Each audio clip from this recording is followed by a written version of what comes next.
One, two, three.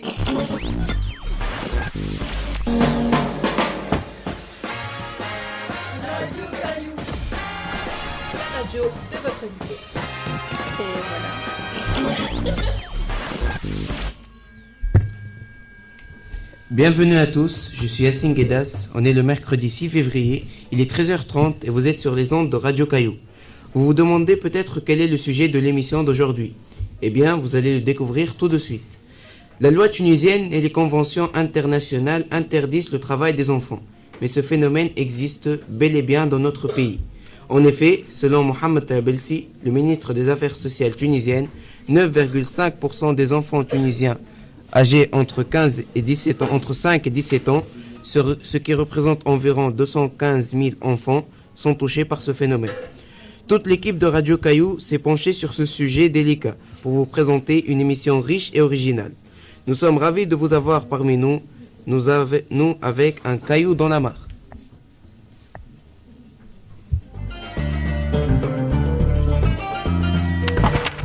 Un caillou dans la...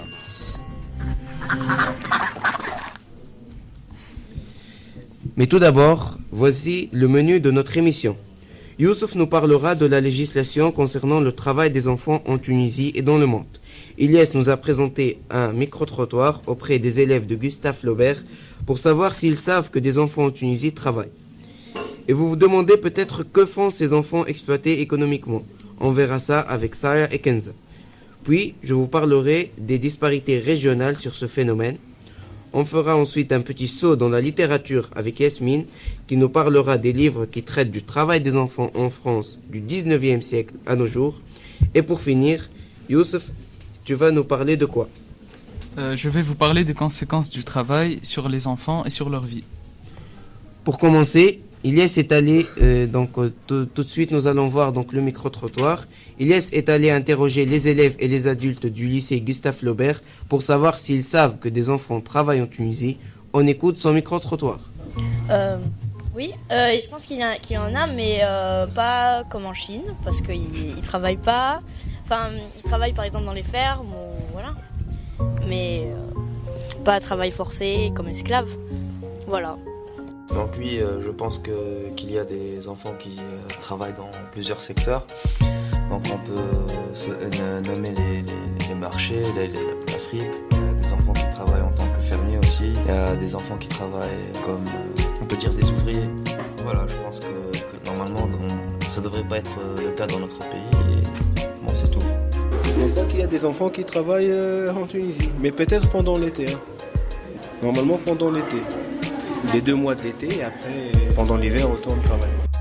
Oui, j'ai déjà vu des enfants qui travaillent en Tunisie, dans différents domaines, dans des tôleries, carrosseries, dans des fermes aussi. Et bon, c'est pas légal déjà. Et donc ça permet pas aux élèves de s'éduquer, d'aller à l'école et de chercher d'évoluer dans la société. Voilà, ça leur bouche l'avenir. Le fait de travailler trop tôt et ça leur stoppe leur développement. Merci donc, un très beau micro-trottoir. Ilyes, un petit commentaire à dire ? Non, pas de commentaire. Alors, Youssef Saïdi, qu'en est-il de la législation concernant le travail des enfants en Tunisie et dans le monde ? Le premier texte de loi qui régit le travail des enfants a été publié le 21 mars 1841. Il porte l'âge minimum de travail à 8 ans. Il limite le travail qui nuit à la scolarité des enfants. Et une autre loi qui est la loi 53 dit que aucun enfant de moins de 16 ans ne peut travailler, à part si c'est dans le cadre scolaire, comme les stages, ou pour avoir un parcours professionnel. À part quand le travail ne nuit pas à leur scolarité ou à leur santé. Ils peuvent travailler à leur 13 ans dans les travaux agricoles légers ou encore dans certains travaux non industriels définis par des autorités publiques compétentes. Et quelles sont les mesures que ces autorités prennent pour le travail des adolescents? Les enfants de moins de 18 ans ne peuvent pas être employés dans toutes les activités qu'après un examen médical approfondi justifiant leurs aptitudes d'effectuer le travail dont ils en sont chargés. Merci Youssef pour ces informations. Donc maintenant nous allons passer à Kenza. Bonjour Kenza. Donc Kenza, tu as enquêté sur les jeunes filles qui travaillent comme domestiques dans les maisons des Tunisiens. En quoi consiste le travail d'une jeune fille domestique? Alors le travail d'une jeune fille domestique consiste à travailler dans les maisons, faire la vaisselle, les tâches ménagères, s'occuper des enfants, faire la cuisine et les courses et tout ce travail.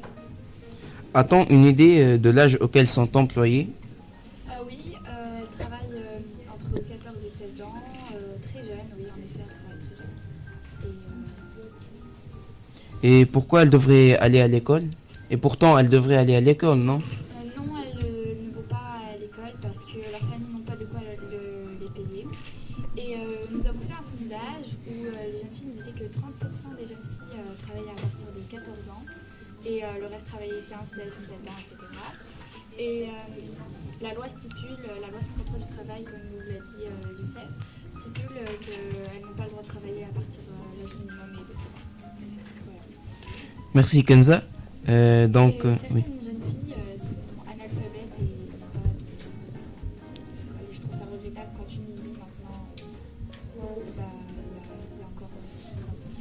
Et oui, malheureusement, ce phénomène devrait disparaître de nos sociétés, mais nous allons voir les chiffres plus tard. Tout d'abord, donc ça, les enfants occupent d'autres emplois que ceux des domestiques. Donc, Sarah Kenza nous a parlé de ça. Quel type de travaux leur donne-t-on? Alors, différents types de travaux sont donnés aux enfants. Il y a des travaux de type dangereux. Il s'agit de tâches ménagères effectuées pendant de longues heures dans un milieu malsain, dans des lieux dangereux et nécessitant l'utilisation d'outils et de matériaux dangereux, ou alors obligeant l'enfant à porter des objets trop lourds. Ça inclut le travail qui est susceptible de nuire à la santé, à la sécurité ou à la moralité de l'enfant. Sachant qu'en Tunisie, les travaux dangereux sont interdits pour les enfants de moins de 18 ans. Ce type de travail est essentiellement donné aux jeunes garçons. Pour les jeunes filles, elles sont plus exploitées dans des tâches ménagères à domicile, comme l'a expliqué Kenza tout à l'heure.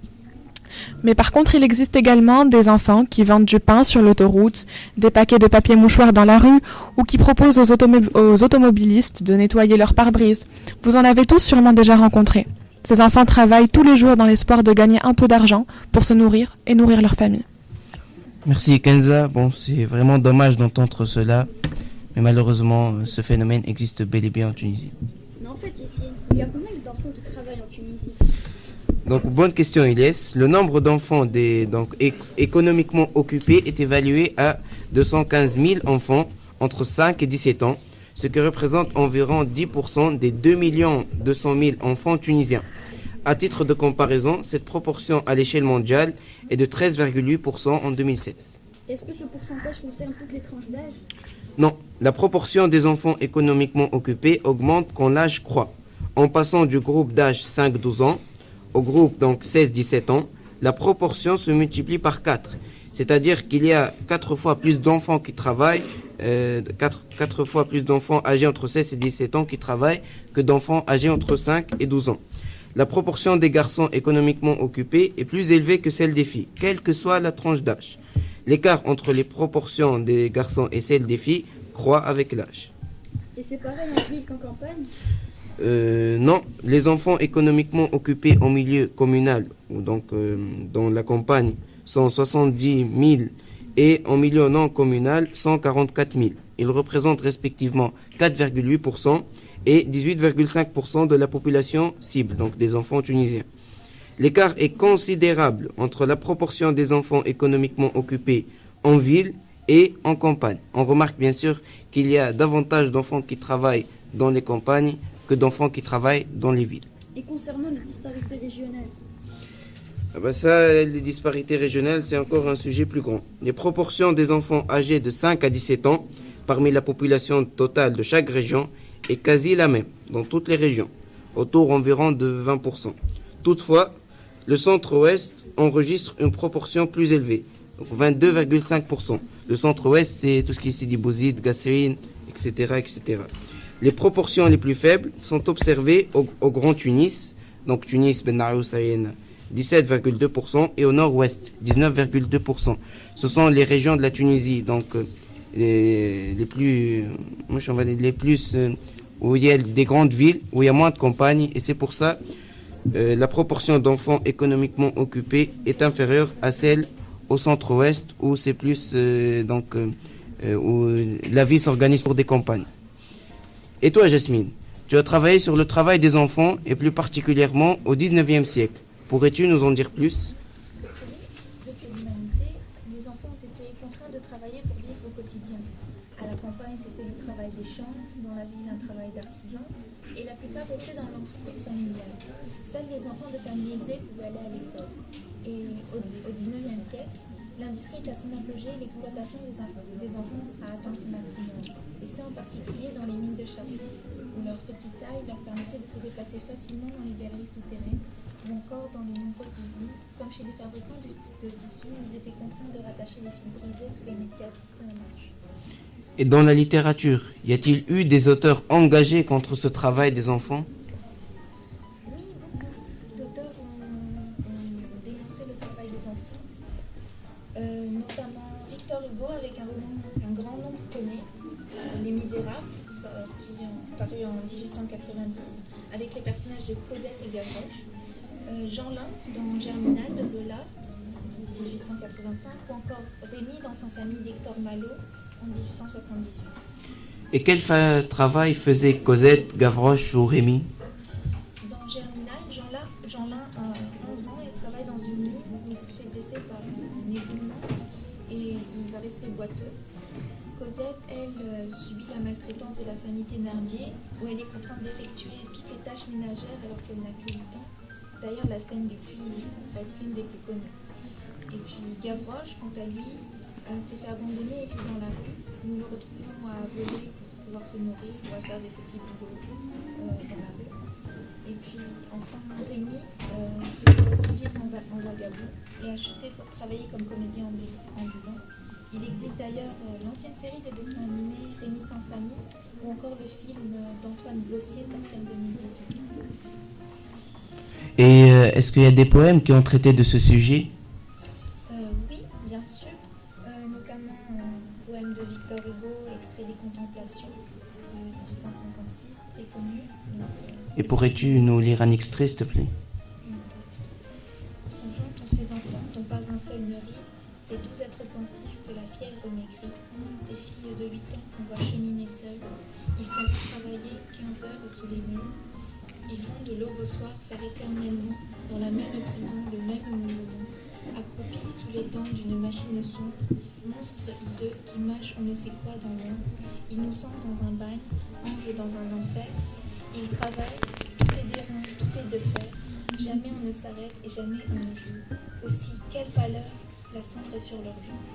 Merci Jasmine, très beau poème qui décrit vraiment la souffrance de ces enfants dans le travail.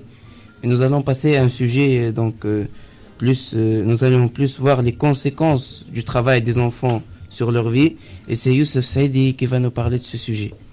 Alors oui, Yessine, pour commencer, on peut dire que travailler empêche les enfants d'aller à l'école. Certains n'y vont pas du tout, ils ne vont pas apprendre à lire, écrire ou calculer. Et ensuite, ils auront bien sûr du mal à trouver un autre métier.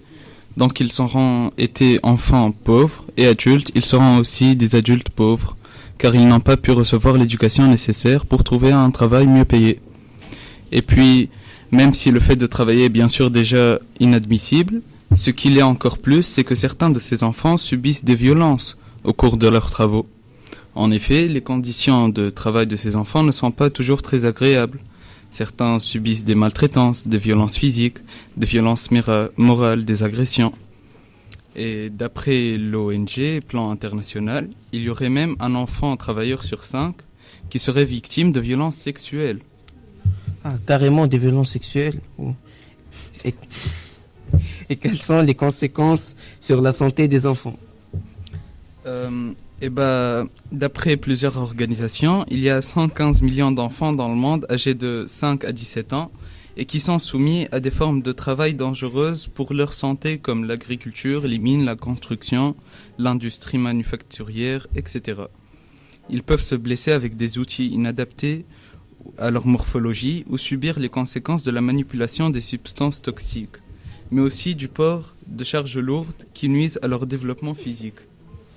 Enfin, ceux qui subissent des violences sexuelles peuvent subir des grossesses précoces ou contracter des maladies sexuellement transmissibles comme le sida. De plus, le travail de tous ces enfants formera toujours une barrière pour le développement tant social qu'économique de leur pays.